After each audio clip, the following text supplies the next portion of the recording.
Hondo se leva, comme chaque matin, en même temps que le soleil. Il s'habilla sans réfléchir, avala un café trop amer, puis descendit dans les couloirs gris de son immeuble. Comme tous les jours depuis plus d'un demi-siècle, il se rendit à l'usine.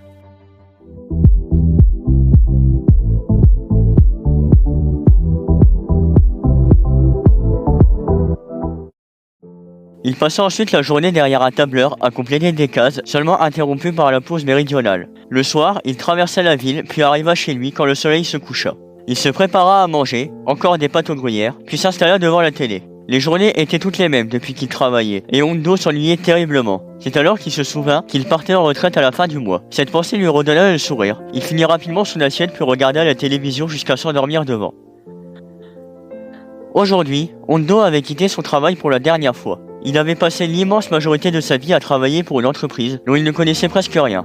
Elle logeait ses employés dans de vastes zones urbaines dispersées partout dans la bordure extérieure de l'Imperium pour toujours avoir de la main-d'œuvre. La ville dans laquelle il avait toujours vécu comptait environ 400 000 habitants et toute la planète n'était qu'un archipel de villes identiques, perdues dans un désert tempéré mais stérile.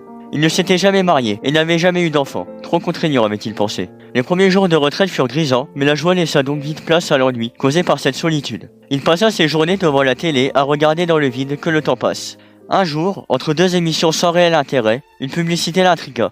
Elle présenta un voyage vers un autre monde totalement différent de celui qu'il avait toujours connu. Ce monde était intact, préservé de l'activité humaine depuis toujours. On y voyait une grande chaîne de montagnes ceinturant la planète au niveau de l'équateur et de bandes de terre tempérées habitables situées de part et d'autre de celle-ci. Après quelques secondes de réflexion, il décida d'y aller. Il n'avait plus rien à faire sur son monde natal sans intérêt. Il était temps de découvrir autre chose, Florum. Dès le lendemain, il acheta un aller simple pour la lointaine lune. Il prit une place en 3e classe, ce qui lui coûta tout ce qu'il avait. Il ne prit que quelques affaires, puis alla directement au spatioport. N'étant propriétaire ni de son logement, ni de ses meubles, plus rien ne le retenait ici. Arrivé au spatioport, il jeta un dernier regard sur la ville qu'il avait toujours connue. Au loin, il aperçut l'usine dans laquelle il avait travaillé toute sa vie. Il entra ensuite dans la navette, qui allait l'emmener dans le vaisseau de transport en orbite autour de la planète. Une fois dans ce vaisseau, il découvrit sa cabine. Elle ne contenait qu'un lit, un lavabo et une armoire, dans un total à peine supérieur à 8 mètres carrés.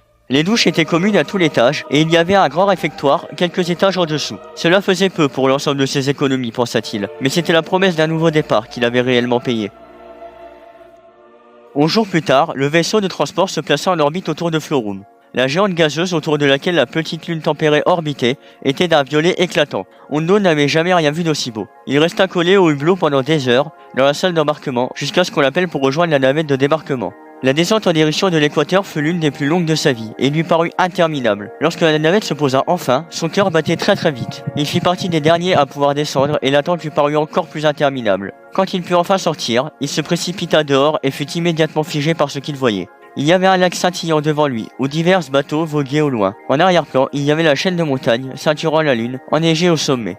Et partout, il y avait des arbres. Hondo n'avait jamais vu autant d'arbres. Il découvrait la nature. En se tournant, il découvrit l'immense océan de l'hémisphère sud qui s'étendait jusqu'à l'horizon.